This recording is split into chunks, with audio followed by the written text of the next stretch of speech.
யோவான் அதிகாரம் 9. அவர் அப்புறம் போகையில் பிறவி குருடனாகிய ஒரு மனுஷனை கண்டார்.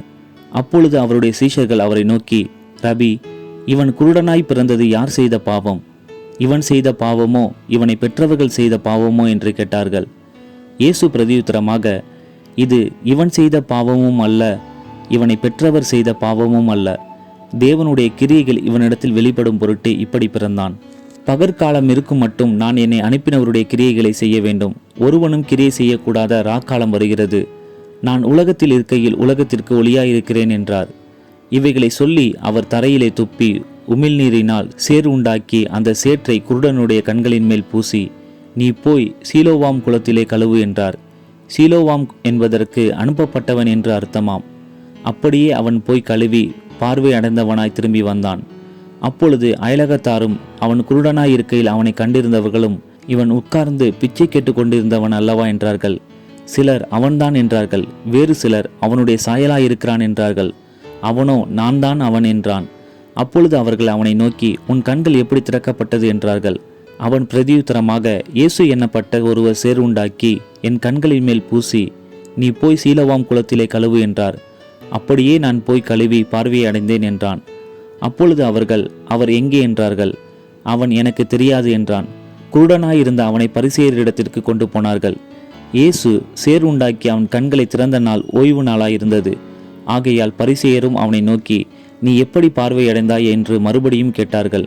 அதற்கு அவன், அவர் என் கண்களின் மேல் சேற்றை பூசினார், நான் கழுவினேன், காண்கிறேன் என்றான். அப்பொழுது பரிசேயரில் சிலர், அந்த மனுஷன் ஓய்வு நாளை கை கொள்ளாததினால் அவன் தேவனிடத்திலிருந்து வந்தவன் அல்ல என்றார்கள். வேறு சிலர், பாவியாயிருக்கிற மனுஷன் இப்படிப்பட்ட அற்புதங்களை எப்படி செய்வான் என்றார்கள். இவ்விதமாய் அவர்களுக்குள்ளே பிரிவினை உண்டாயிற்று.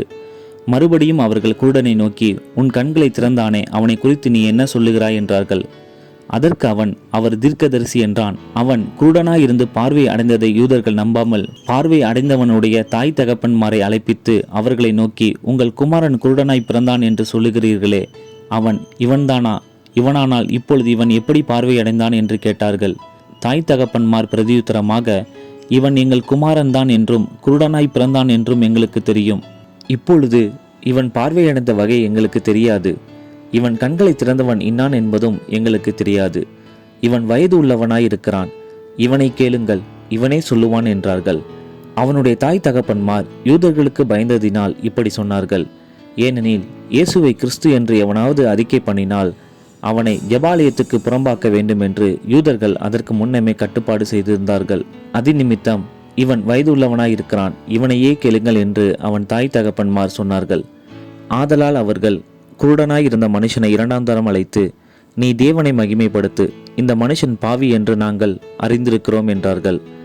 அவன் பிரதியுத்தரமாக, அவர் பாவி என்று எனக்கு தெரியாது. நான் குருடனாய் இருந்தேன், இப்பொழுது காண்கிறேன், இது ஒன்றுதான் எனக்கு தெரியும் என்றான். அவர்கள் மறுபடியும் அவனை நோக்கி, உனக்கு என்ன செய்தான்? உன் கண்களை எப்படி திறந்தான் என்றார்கள். அவன் பிரதியுத்தரமாக, முன்னமே உங்களுக்கு சொன்னேன், நீங்கள் கேளாமற் போனீர்கள், மறுபடியும் கேட்க வேண்டியதென்ன? அவருக்கு சீஷராக உங்களுக்கு மனதுண்டோ என்றான். அப்பொழுது அவர்கள் அவனை வைது, நீ அவனுடைய சீஷன், நாங்கள் மோசேயினுடைய சீஷர். மோசேயுடனே தேவன் பேசினார் என்று அறிவோம், இவன் எங்கே இருந்து வந்தவன் என்று அறியோம் என்றார்கள். அதற்கு அந்த மனுஷன், அவர் என் கண்களை திறந்திருந்தும் அவர் எங்கே இருந்து வந்தவர் என்று நீங்கள் அறியாதிருக்கிறது ஆச்சரியமான காரியம். பாவிகளுக்கு தேவன் செவி கொடுக்கிறதில்லை என்று அறிந்திருக்கிறோம். ஒருவன் தேவ பக்தியுள்ளவனாயிருந்து அவருக்கு சித்தமானதை செய்தால் அவனுக்கு செவி கொடுப்பார். பிறவி குருடனுடைய கண்களை ஒருவன் திறந்தான் என்று உலகம் உண்டானது முதல் கேள்விப்பட்டதில்லையே. அவர் தேவனிடத்திலிருந்து வராதிருந்தால் ஒன்றும் செய்ய மாட்டாரே என்றான்.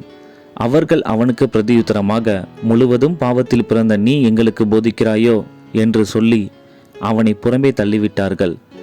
அவனை அவர்கள் புறம்பே தள்ளிவிட்டதை இயேசு கேள்விப்பட்டு அவனை கண்டபோது, நீ தேவனுடைய குமாரனிடத்தில் விசுவாசமாயிருக்கிறாயா என்றார். அதற்கு அவன், ஆண்டவரே, அவரிடத்தில் நான் விசுவாசமாயிருக்கும்படிக்கு அவர் யார் என்றான்.